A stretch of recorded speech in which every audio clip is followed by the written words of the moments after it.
What will be remainder when 265 power of 4081 plus 9 is divided by 266? చూడండి మనకి direct గా 265 power of 4081 is divided by 266. 265 is divided by 266. 266 what is the remainder? Generally divisible కాదు, మనకి negative remainder తీసుకుంటాం. 265 is divided by 266 అంటే ఎలా ఉందమ్మా, extra ఉంది అంటే what is the remainder? -1. -1 power of what ever అంటే ఏమవుతుందమ్మా మనకి -1 కదా. ప్లస్ ఎంతమ్మా మనకి 9 డివైడెడ్ బై ఎంతమ్మా మనకి 266. -1 ప్లస్ 9 అంటే ఎంతమ్మా మనకి ఇక్కడ 8 ఈజ్ డివైడెడ్ బై 266 అంటే 8 అనేది డివిజిబుల్ కాదు అంటే what is the remainder? 8. So what is the answer? 8. What will be remainder when 7 power of 42 is divided by 48? 7 power of 48 ను 48 తో భాగించినప్పుడు వచ్చే శేషం ఎంత? చూడండి ఇంతకుముందు క్వశ్చన్స్ అన్ని ఎలా ఉన్నాయంటే మనకి ఇక్కడ బేస్ వాల్యూను డివైజర్ తో డివిజిబుల్ చేస్తే రిమైండర్ +1 -1 ఎగ్జాక్ట్లీ గా వస్తుంది.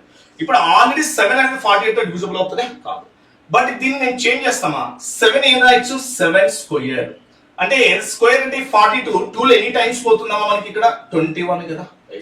అంటే 7 పవర్ ఆఫ్ 42 ను ఏ 7 స్క్వేర్ పవర్ ఆఫ్ 21 రాసుకుంటారు. ఏమో చేంజ్ అవుతున్నా మనకు a power of m power of n అంటే ఏమో వస్తుంది a power of m into n 2 into 21 అంటే ఎంత మళ్ళీ 42 అవుతుంది. s ఈజ్ డివైడెడ్ బై ఎంత మనకి 48. 7 స్క్వేర్ అంటే ఎంత మనకి 49 పవర్ ఆఫ్ ఎంత 21 is divided by 48. yes sir 49 is divided by 48. 49 is divided by 48. What is the remainder? 1. 1 power of 21 అంటే ఎంత వస్తుంది మనకి 1. So what is the remainder means? What is the answer? 1. So what is the answer? 1. Yes.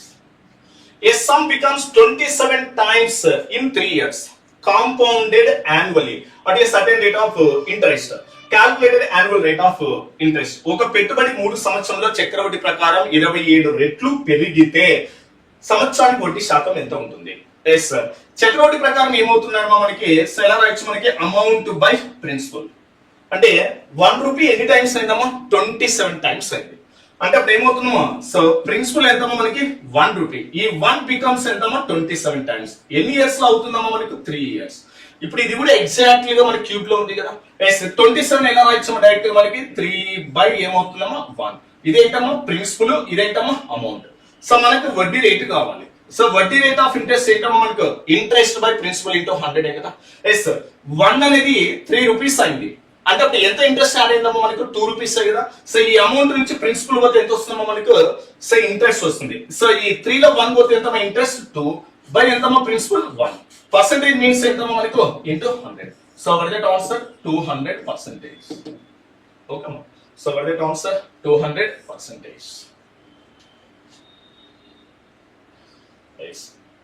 A sum of 12,000 rupees deposited at compound interest becomes double at the end of 5 years. At the end of 15 years, the sum will becomes. So, ఏం లేదమ్మా మనకి compound interest ప్రకారం ఒక some every 5 years కు double అవుతుంది. 15 years లో ఎంత అవుతుంది అన్నారు.